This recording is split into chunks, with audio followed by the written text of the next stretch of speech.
thought the dolls might like some tortilla chips this week. Stay tuned and see how fun and easy these are to make.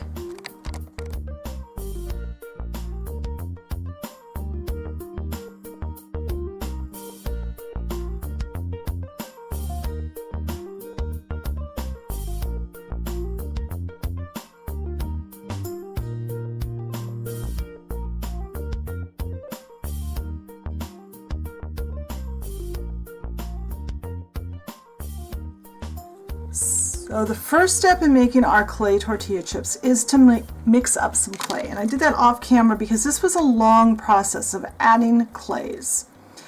I'll put the list of the clays I used in the blog post, so be sure and jump over there and check that out.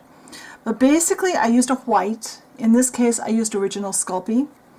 I used a yellow. In this case it was Primo Cadmium. And I used a brown, which I believe was Fimo Caramel. And I mixed it back and forth until I had a color that was close enough for what I'm doing. I know that these tortilla chips that I've got today are a lot more yellow than the ones that we normally buy.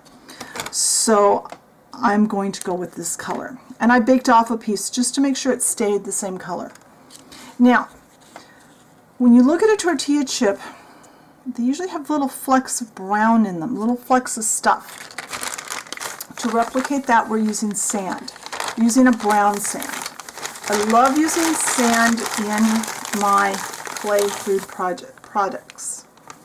Let's put some there, and I'm going to work that in. It doesn't take a whole lot, but it takes enough that it's scattered throughout. You just want little flecks of sand. Now, I will be honest, I use my pasta machine when I do this. I actually started doing this in dollhouse size long before anyone pointed out that that might scratch the rollers in the pasta machine. To tell you the truth, I never gave it a thought when I first started out, that could damage it. I've been doing it for probably 10, 15 years and I haven't noticed any scratches. But I don't do it very often. So I'm going to continue to work some sand in. I'm going to knead it. I'm going to run it through the pasta machine. I'm going to get this in here so that I've got little flecks of sand dotting my clay. When I get it dotting through the way I like it, I'll be back and I'll show you the next step. Alright, so I've rolled out half of my clay. I've got the sand mixed through all of it. I've rolled out about half of it. When it gets to be this much, it's hard to control in the pasta machine, so I like to cut it down too. I use a workable piece. This is a 2-inch round cutter. This one is made for clay. You don't have to use this kind. You can use like a cookie cutter as long as you never use it for cookies again. But you need to make 2-inch circles. We're going to make... Looks like we're going to get 5 of them. And it's okay if one side is flat on that one. Yeah, it's okay. I actually had to dig through my bag of chips quite a while to find one that was most of a chip. So now we're going to work one chip at a time. We're going to cut it in. Just make sure I'm still under camera. Trying to get more under the center. I'm using my clay knife. I'm cutting it there. Let's get these out of the way so I don't accidentally cut them. Now I'm going to cut each of these into 3 wedges.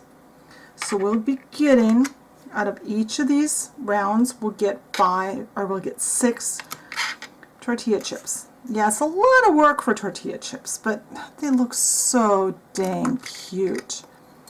Now, we're going to make sure that they don't land flat. The last thing I want is to lay this on my plate like that and have it bake like that. I want it, because look, this chip, it's not flat. It's wavy. It's got character. And that's how I want these. I'm going to be, and I'm not going to be consistent how I do that. I'm just going to make sure that they've got their edges rolled up. They're kind of, like that. Try not to put so many on your paper plate that you're baking on that they touch, because they will stick together and we don't want that yet. So I am going to cut the rest of these into chips. I'm going to cut the rest of this into chips. Then I'm going to bake all those chips, since I have some Fimo in here, at probably about 250 degrees for about 7 minutes. And when those are cool, I'll come back and I'll show you how they look. Alright, so everything is baked. I actually baked these yesterday. And you'll notice I took the little scraps of clay and cut those up too, because when was the last time you bought a bag of chips that didn't have a bunch of broken chips in the bottom? A couple of these touch, so I have to kind of break them apart. But there we have it. The dolls have a whole pile of tortilla chips, and I still have this much clay left. I'm hoping to get back and do another project with this, so you'll have to stay tuned for that. But I think the dolls are going to have fun with their tortilla chips. If you make this project, be sure and send me a picture of yours. I'd love to see what you're doing. If you haven't found the Facebook page, the link is always in the description box below, as is the link to the blog post where I give you the specific colors of clay. And if I have time when I write the blog, sometimes it gets a little wordy, sometimes it's pretty short. Just depends on what I've got time for. Also, there's always better pictures in the blog than I can post on the video. I'll talk to you later. Bye.